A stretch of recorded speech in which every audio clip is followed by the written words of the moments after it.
I am Andrea with Happy Cloud Creations, and I'm jumping on today because it is week 3 of the Rainier Echoes Quilt Along. So, if you haven't joined yet, it's not too late. We're only on week 3, which means this week we will be making our flying geese. Last week we made our half square triangles, and the week before we cut. So you're not too far back if you have not joined yet. Hi, Linda.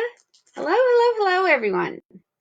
So you can either get this pattern on paper or digital. It's 15% off through the rest of the quilt along. If you guys have any questions, please let me know. Hi, Mason. Good morning, Dory. Good morning, Sandra. Good morning, Tanya. Yay, I'm glad people are joining me. Hope you guys are having a great day. Every day is starting to like melt together since the kids are home every day and my husband's home every day. So it's a weird time right now, but we are getting used to it. So my kids are in the other room doing their schoolwork. And I thought I would jump on really quick and let you guys know about flying geese. This pattern uses the 4 at one time flying geese method.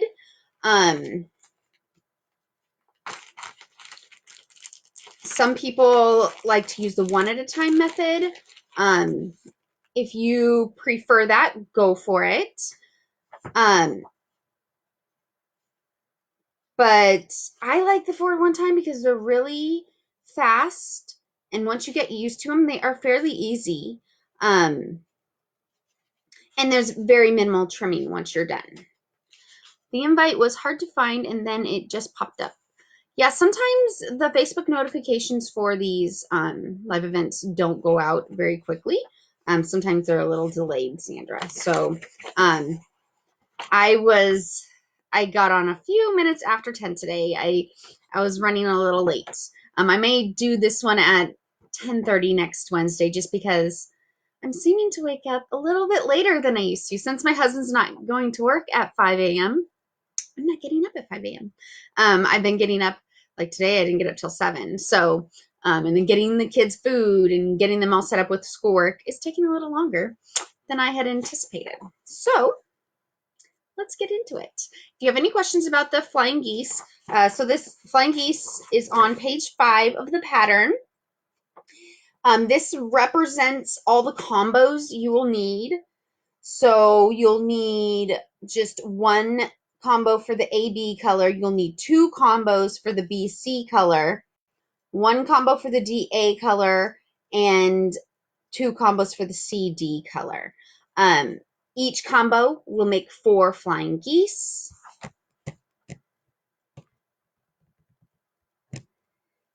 Hi, Shannon. Hi, Kathy.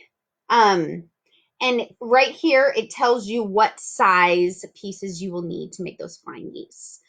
Each size is different. Cinch each quilt. It basically goes, baby quilt is smallest size blocks, and then up, and king is the largest. I am making the large throw, so my pieces are fairly big, which is nice to get to finish a large throw or a king size quilt in the same time you would finish a baby quilt. Since the pieces are just larger, you're doing the same amount of work. It's getting done quicker, So the first step is to place 2 of the smaller squares, right sides of fabric together. I know it's hard to tell on here. And then I usually, sometimes I'll take my hair marker, which I usually use as a hair marker from Clover, and mark my lines from one corner to the other with a large ruler. If the square is large enough or small enough, I'll use my 6.5-inch ruler. If it's a little bit bigger, I'll use my bigger 12-inch ruler. So I go from one corner to another, one corner to another. Another of my favorite marking tools is this disappearing ink pen. It's air and water soluble, but if you iron it, it'll actually show back up. So it's kind of nice that it does that. Like if you mark it one day and then the next day it's gone, I just take an iron to it and it will show back up, which makes me think you need to actually wash it out for it to completely be gone. That's one reason why I like the hair marker. You don't have to wash it out. It's just a crease in the fabric, you know.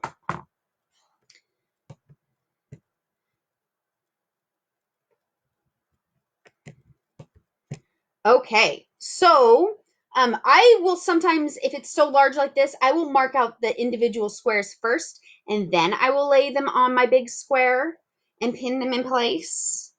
And this is where you definitely want to use a scant 1/4 inch seam. Um, because if your seam is too large from that center line out, your flying geese will end up too small. So if you are a person that likes to just draw your sewing lines on this type of unit, you will want to draw your sewing line and then actually bump in toward the center about 1 or 2 thread widths in.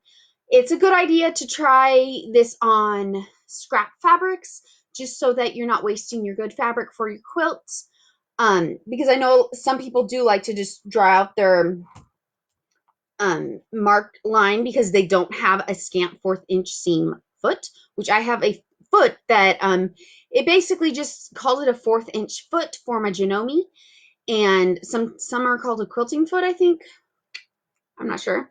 But most of them are called a 1/4 inch foot, and that actually gives me the exact 1/4 inch scant, which is a thread or 2 widths smaller than a 1/4 inch, a legit 1/4 inch. Some people don't know about that, but once you are quilting for a while, you realize that when you sew something down and you go to open it up, the thread actually takes up a little bit of that fabric, and that little couple thread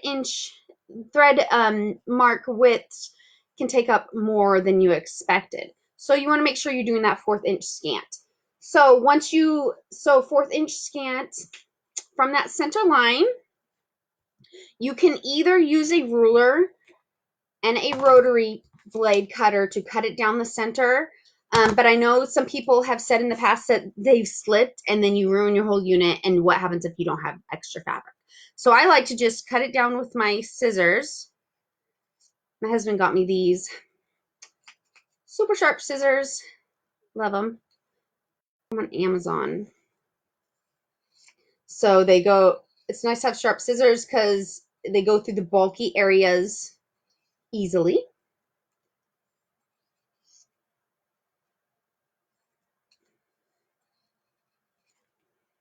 And then we will have a unit that looks like a heart. Let me know if you guys have any questions.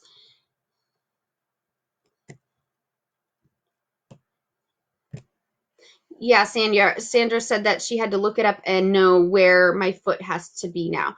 Yeah, because sometimes you can actually move your needle too. My machine, I can't move my needle, but a lot of quilting machines, they'll let you move your needle. And so you might just want to practice. Actually, the beginning of the pattern has a little,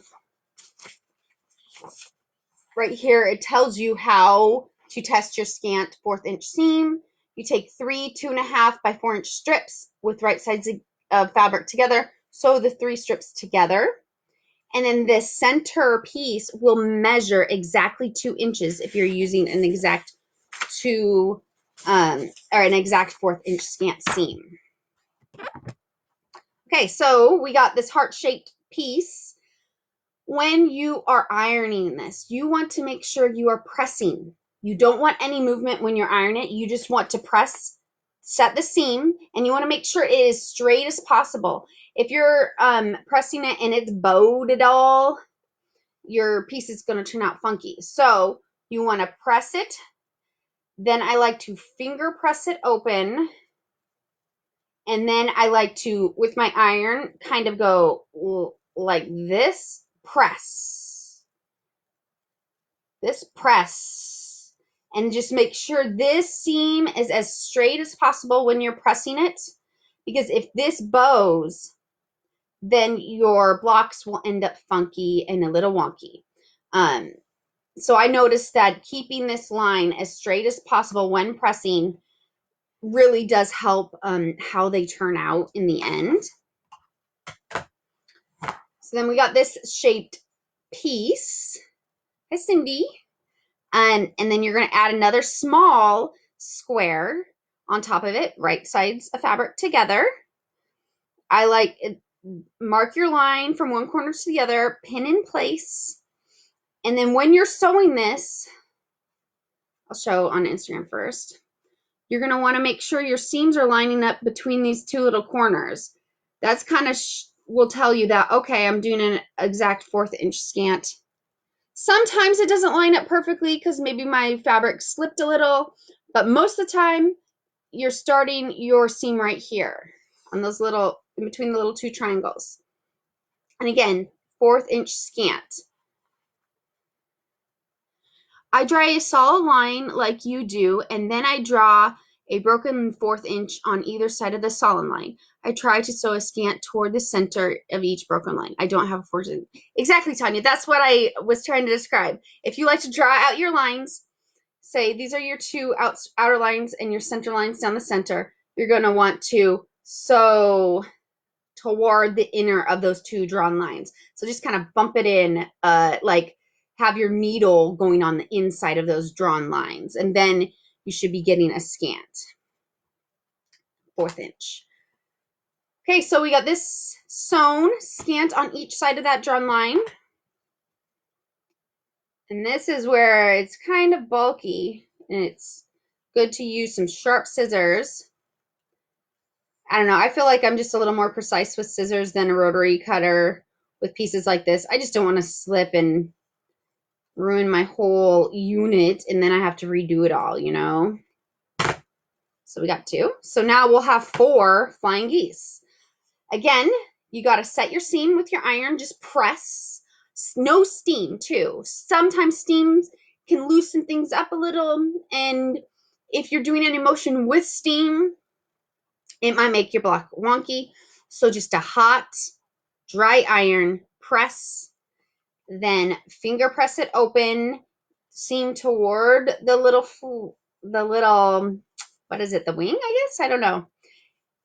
Press that open with your fingers, and then press with your iron. As straight as possible. You're going to want the top to be as straight as possible. And I actually was ahead of time and finished the rest of my flying geese. Iron them, trim them.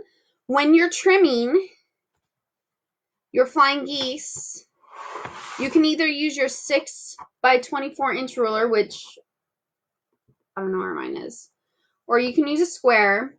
But when you're trimming, you want to make sure that you have a 1/4 inch from the point. Let's see. From this point up, you want this to be 1/4 inch.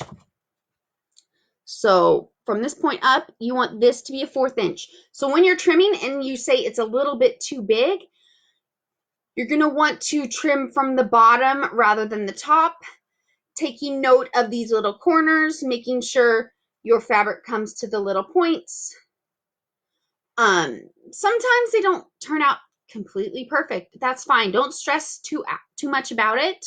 I like to try to get mine as perfect as possible, but we are not perfect humans, so we can't get everything exactly perfect. So don't stress out too much about it. But if you try to get 1/4 inch on the top and your points at the bottom have equal amount of fabric on each side of the point, it should be good. And you want to, in here, it tells you on step 3, best results, dry iron. That's why I liked you to read all instructions. Instead of just looking at pictures and stuff, read all the instructions. It gives you little tips in the instructions. But here it tells you these geese will measure these sizes. And so then you'll want to, even though this is a no waste method, sometimes I'm trimming off tiny little bits just because I want mine to be a perfect rectangular shape. I don't want this part to be up a little bit more than the other. You know, or sometimes it's a little bump up here, and I just want it to be perfect. So I like to measure all mine and make sure they're all that correct size. If you're wanting to do the one at a time flying geese, I'm not going to share that today. I do have a couple video tutorials from past quilt alongs where I shared the one at a time flying geese. Basically, you're going to want your geese to end up this size. And so if you're doing a one at a time flying geese, your rectangular piece is going to be the size of a flying geese. Example, baby. You want your flying geese to be a 3 by 5.5. You are going to want that rectangular piece to be 3 by 5.5. And then your squares that you put on top are going to be 3 inches. If you haven't tried the forward one time, please try it. I love it. I think you should try it. It's awesome. Does anybody have any questions about the flying geese? This week's winner, or last week's winner of the giveaway, the Fat Quarter Bundle, was Kathy Lake, and I saw you on here. As soon as you send me a message with your mailing address, I can pop this in the mail for you. Next week, this week, week 3, the giveaway prize is a mystery Kona cotton bundle from Stash Fabrics. They've generously offered to give you guys a bundle. So I will take all the Instagram entries and all of the Facebook group entries, put them together, and then I go to random.com and I assign you all a number, and I go to random.com and I pick a number from that. See, Cindy says it's a whole lot easier. For one time is a whole lot easier. It is. So to enter to win the giveaway prize, you need to post a picture of all your pretty flying geese finished, either on Instagram with the hashtag Rainier Echoes QAL, or in the Facebook group. If you just post it in the Facebook group after today's prompt, you are entered into winning that prize. And they're also offering 10% off of your order, your first time order, with the coupon code welcome to stash. And their website, I think, is just stashfabrics.com. They have a great selection. That's actually where I got these Dear Stella fabrics that I'm using for my quilts. Super cool fabrics. From a distance, they look like solids, but up close, they're not. So yeah, that was really generous of them to offer a coupon code to people that aren't even winning the giveaway prize. Thank you, Linda. She said I look pretty today. You know, I figured I'd get dressed up for you guys because, you know, I'm just home every day and it's something to get dressed up for. I actually did my makeup and my hair. My husband cut my hair last week, a few days ago, because I was getting so sick of it. I had to cancel my last 2 hair appointments because of my surgery, and the next one they just shut down the salon because of the coronavirus. They had to do the stay-at-home order. So my husband cut it. Not too bad, huh? I still am looking forward to go seeing my hairstylist Sierra when they open back up, because I want to get some color and I want to get cut again. How awesome of them to do that. It looks good. Yes, Stash Fabric is awesome. Right now their shipping is a little delayed because they have a stay-at-home order, so they're only having like one person work at a time. But usually when they aren't during a stay-at-home order, they are super fast. Like I think they're in Georgia and I'm in Washington, and I'll get it 2 days later, my fabric. So, and they have a great selection too. If you guys don't have any questions, I guess I'll see you. Maybe I'll do 10:30. That'll give me a little more time to set up and get ready for the video next Wednesday morning. Next Wednesday, we are making our first block. So really we have, next week we make 1 block, block 1. Then we make 4 of block 2, 4 of block 3, put our top together, and then we finish our quilts. So only 5 more weeks left, guys, and then we'll have finished quilts. I know it's eager to work ahead. If you are working ahead, please wait to post your photos for that week's prompt so that you can be entered into the giveaway. If you know, make all your blocks ahead of time and post them ahead of time, you're not going to be entered into the giveaway. So make sure to wait so you can post for that week's prompt. What is Stash Fabrics website? Stash Fabrics website is stashfabrics.com. I've actually, if you go to my blog, I have a link to their website in my blog too. I'm going to try and watch them all.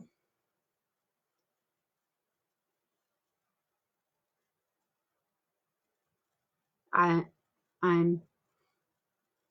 I don't know what you mean by that. You're a little behind because of your kidney issues. I'm sorry, Shannon. I hope you feel better. It's a horrible time to be having health issues unrelated to virus because you don't want to have to go to the hospital and stuff. So I hope you feel better. Hope you guys all have a great day. It's a little bit rainy here in Washington, so I feel like my kids are going to have indoor recess today, which that's okay. Maybe I'll eat a little extra chocolate today. Hope you guys have a great day, and I will talk to you next Wednesday. Goodbye.